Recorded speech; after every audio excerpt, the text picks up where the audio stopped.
what is the argument other than Trump, Hegseth just doesn't want trans people in the military? Well, I mean, I think that the president, we'll ultimately see. I think that's why the court is allowing the president to move forward with this until it works itself through the court system. Maybe the Supreme Court will be the final arbiter here to say, yeah or nay, you can do this.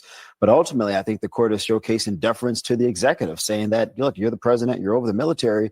You do, for the most part, get to sort of dictate the standards of our military. And I don't really see how you can push back against that. Again, we'll see what happens in the court. I can. Yeah, I'm sorry, I can. What if the president wakes up tomorrow and says, I don't want any black people in the military? Do we give deference to him on that? Well, no. Ridiculous. Here we go. Here we go. Why does she have to make that connection? Nobody was going to go there. Why do we have to talk about race? We're talking about transgenders in the military. It's not a good connection. It's not a good analogy. And I don't know why in the hell you would do that. Like, what's the point?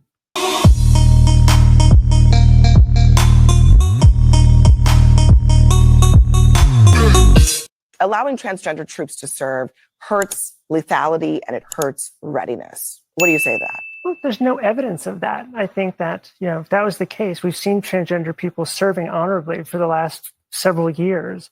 And what has changed between now and then? They've just woken up to a new administration who has a different outlook on their ability to serve. So I think that, if you talk to people who are serving on active duty alongside transgender troops, they're not making these complaints. The leaders in the military are not making these complaints. These are political complaints about military service. So I think that all of the courts that have looked at this issue and looked at it, have said there's nothing in fact to back up what the government is claiming here. In fact, the judges challenged them to produce evidence, and they couldn't produce any evidence. So I think it's a really dark day for our country, where basically we're allowed to discriminate against a class of people. Scott, if they can't produce evidence that this actually does, in fact, have an impact on readiness, I mean, how is this not then just discrimination? Well, it's the opinion of the commander-in-chief, who, according to our Constitution, is the head of the military. I mean, regardless of anyone's opinion or anybody's, whatever side you're on, whether you're for it or against it, at some juncture, the president is the commander-in-chief of the military, and he has and should have broad latitude to determine how the armed forces should be operated. And so I think that's what he's doing here. I think that's ultimately what the court said today, was that the president is the commander-in-chief, and we gotta respect that. But I mean, to her point, if there's not a downside, and it's been going on for years now, and I mean, I'm just presenting your argument to them. Yeah. What is the argument other than Trump, Hegseth just doesn't want trans people in the military? Well, I mean, I think that the president, we'll ultimately see. I think that's why the court is allowing the president to move forward with this until it works itself through the court system. Maybe the Supreme Court will be the final arbiter here to say, yeah or nay, you can do this. But ultimately, I think the court is showcasing deference to the executive, saying that, look, you're the president, you're over the military. You do, for the most part, get to sort of dictate the standards of our military. And I don't really see how you can push back against that. Again, we'll see what happens in the court. I can. Yeah, I'm sorry, I can. What if the president wakes up tomorrow and says, I don't want any black people in the military? Do we give deference to him on that? Well, no. Ridiculous. Here we go. Here we go. Why does she have to make that connection? Nobody was going to go there. Why do we have to talk about race? We're talking about transgenders in the military. Woman, why? Because you're sitting next to a black man, because a black man is taking a stance that goes against the ideology that you currently have. So now you want to make it personal for me at this point. It's not a good connection. It's not a good analogy. And I don't know why in the hell you would do that. Like, what's the point? First of all, black people do not need endless medication in order to stay black. We don't need endless surgeries in order to stay black. we can actually be deployed without medication. We will be fine. It's not the same. It's not that difficult to talk. Like, do she not understand what the transgender community have to go through in order to maintain in the military? I mean, to stay in the military? Do she not realize Black and white people, and Hispanic people, and it don't matter what your race is. We don't need medication in order to deploy. We're fine. We're good. We're ready to go. We don't need no medication. We don't need no eyeliner or lipstick or extra socks to stuff our bra. We don't need any of that. So why would she even draw that example? What's the point? We have been helping people grow online. It has been absolutely amazing. We have helped many content creators get from zero to monetization in under 30 days. We even have a couple of these superstars who did it in 1 or 2 weeks. If you want to learn how to do YouTube, I don't care your age, I don't care what skills or talents you have. Trust me, I can help you do it effortlessly. Just reach out to me with the word coach and we can get it done. One more thing. We have a YouTube course that I just now created. I'm extremely proud of, and a lot of people are getting so much from. Purchase that course and work with us. You can join our private Facebook group and our daily group calls, which is 3 to 5 days per week, and you can learn so much more than you've ever learned before. I can't wait to hear from you. Love you. Peace. I told y'all, man, a lot of times the ones that want to talk about it will bring it up. And it's usually the Democrats that want to talk about race. Oh, man, we got to go race. Let's talk about race. That's how we can get them. But I want y'all to see how Abby Phillips, she never calls out the people on her panel, man. The president wakes up tomorrow and says, I don't want any Black people in the military. Do we give deference to him on that? Well, no, wait a second. It's not ridiculous. It's not ridiculous because you're discriminating against a group of people in a very similar way. No, I knew you were going to say that. But excuse me. Well, I'm glad you. I'm gonna leave this one alone Hold on. today. I'm curious. Why is it ridiculous? I mean, you just said the president should be the one who just decides. Right. So if he decides, he wakes up tomorrow and says, I think it's bad for morale, it's bad for cohesiveness, for there to be Black people in the military, Latino people in the military, just in her hypothetical scenario, what's the difference between that and what we're seeing here? I mean, It's a stupid ass hypothetical, Abby. Listen, Abby. Listen, baby girl. Abby Phillips. Let me tell you something. As cute as you are, as nice as them daggone as nice as that skin is, in your back pockets, being as smart as you are, and educated as you are, and you're ugly, so I don't even see your looks. But you're in charge of this panel and you're on CNN. You're not supposed to, like, she gave you a hypothetical that makes no sense. It's your responsibility to be like, wait a minute, whoa. I'm a Black woman.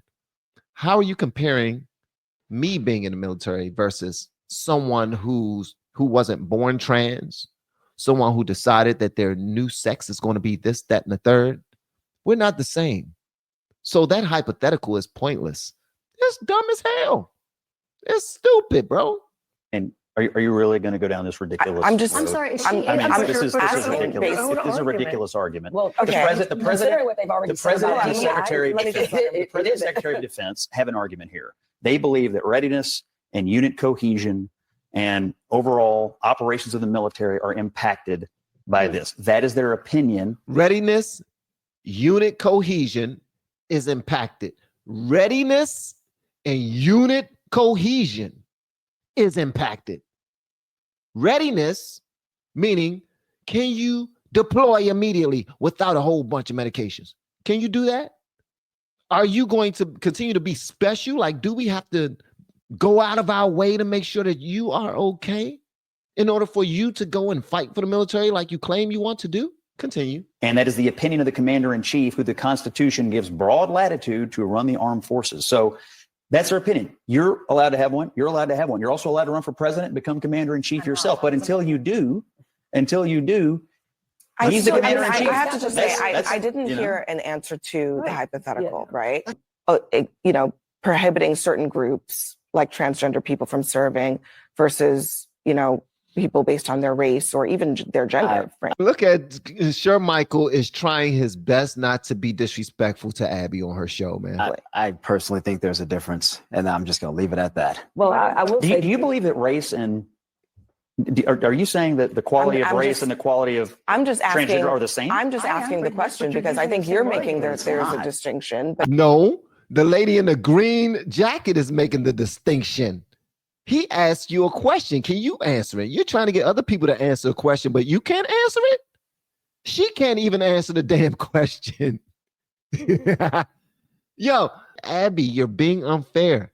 You're not supposed to be that. If this is your panel, you're supposed to be fair with it. And that's unfortunate, man.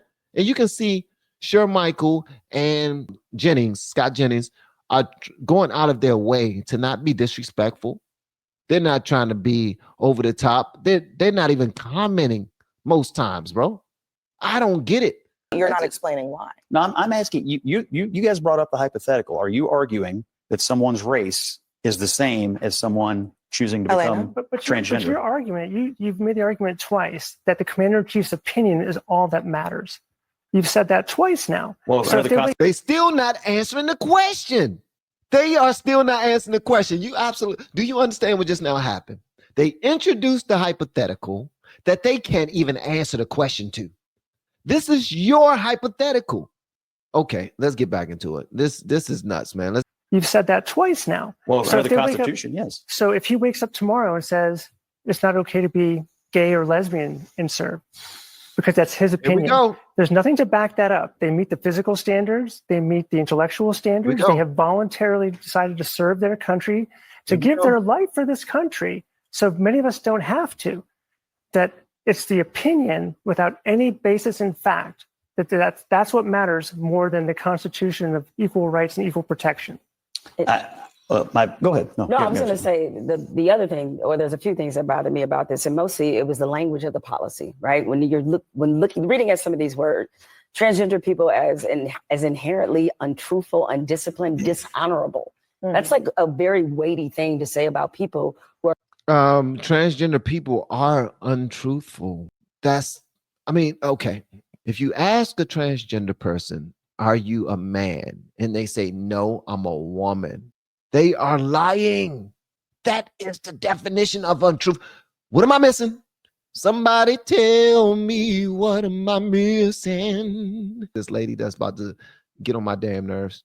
People as inherently untruthful, undisciplined, dishonorable. That's like a very weighty thing to say about people who are courageously deciding to protect this country. The other problem, Scott, is that it's never enough. It's bathrooms today. It's sports today. It's sports tomorrow. It's the military today. No, it's also sports today, by the way. Yeah, it is sports today. And 80% of Americans agree, by the way. Oh, that's fine. And 80%, guess what? The majority sometimes is wrong. That also happens, right? Because the majority used to believe that Dr. Martin Luther King Jr. was somebody who was a threat, that somebody who was not a good American. The majority of people used to be against civil rights. Were they right? No, they weren't. Here we go. Taking it right back. Yo, why do we always do that? Stop comparing the gay struggle or the transgender struggle to somebody else's struggle. It's not the same. But they will pull it out their back pockets whenever they possibly can. I really want to say this, though. Kudos to Michael and Scott Jennings. This entire time, they went out of their way not to say anything negative or demeaning, or something that will be offensive. They went out of their way not to do anything or say anything offensive to or around the trans guy. The trans woman. Let's get into it. Watch what she says. Very Kamala-esque. Watch the problem, Scott, is that it's never enough. It's bathrooms today. It's sports today. It's sports tomorrow. It's the military today. No, it's also sports today, by the way. Yeah, it is sports today. And 80% of Americans agree, by the way. Oh, that's fine. And 80%, guess what? The majority sometimes is wrong. That also happens, right? Because the majority used to believe that Dr. Martin Luther King Jr. was somebody who was a threat, that somebody who was not a good American. The majority of people used to be against civil rights. Were they right? No, they weren't. And so the whole point is when you target one group, and inevitably that line moves to everybody else. And I'm not saying he's coming for Black people tomorrow, but considering that this is a military or this is a a leadership that is already using DEI as code word for Black people already when it comes to the military. Suddenly, when you don't protect the most vulnerable, you wind up making it worse for everybody else that's in the marginalized community. You don't think trans people are vulnerable in this country? Did you hear that? Did you hear that? Hopefully you did. She said, if you don't protect the most vulnerable, then what's going to happen to the rest of us? Because the gays are the vulnerable. The trans are the vulnerable. That's what Kamala always says. We need to protect the vulnerable. Protect the most vulnerable. Protecting the most vulnerable, guys, is not protect the gays. Protecting the vulnerable is protecting women, children, and fools. That's biblical. That's biblical principle right there. And I'm glad that Scott Jennings called her out when he heard her saying that stuff. That's Kamala Harris all day long, man. Are you saying that they're vulnerable? Why are they vulnerable? They're not strong enough to protect themselves? Are you saying that they're mentally ill and they need protection? Then wouldn't that be you agreeing with what we've been saying for years? Guys, this is nuts, man. A leadership that is already using DEI as code word for Black people already when it comes to the military. Suddenly, when you don't protect the most vulnerable, you wind up making it worse for everybody else that's in the marginalized community. You don't think trans people are vulnerable in this country? So is it your position that the commander-in-chief should recruit people who you're describing as vulnerable into the lethal fighting force? He should recruit people.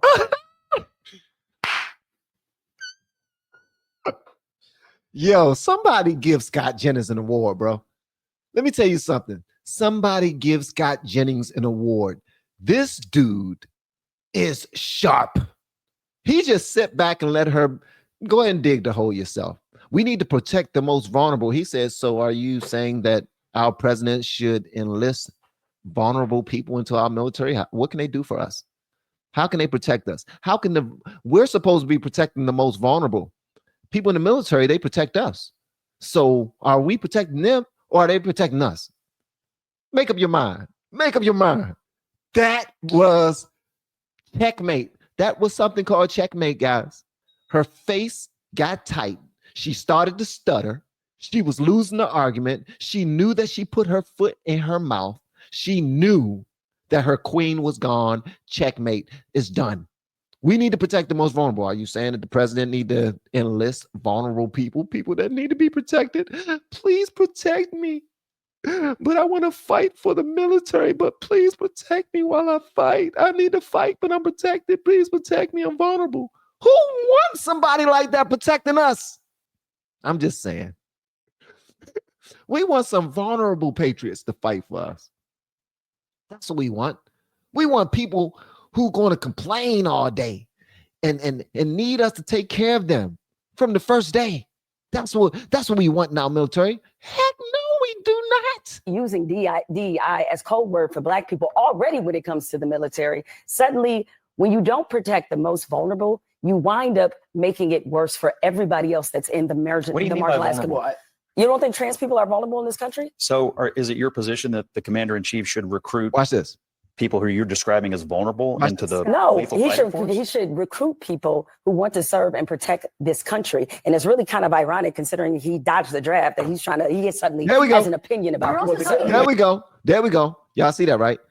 So instead of being responsible for even what she said, nobody wants anybody that's vulnerable on their team. I'm sorry. Basketball teams, nope, I'm good. Football teams, nah, I'm straight. Nothing. I'm about to go fight people to save lives of the rest of this country. Who do I want on my left and right? Do I want some people who are vulnerable that I'm going to have to lift up and make sure that they okay, check on their feelings and make sure they tell them that they look pretty? Is that what I want on my right and left? Or do I want people that's out there ready to risk their lives and they can handle their own, that they can actually pull me up on their shoulders if I fall? If I am vulnerable, if I get shot, or if I'm in a bad situation, will they be able to help me out? Not if they're already vulnerable. Come on now, make up your daggone mind, Jack. Y'all tripping, man. Y'all tripping.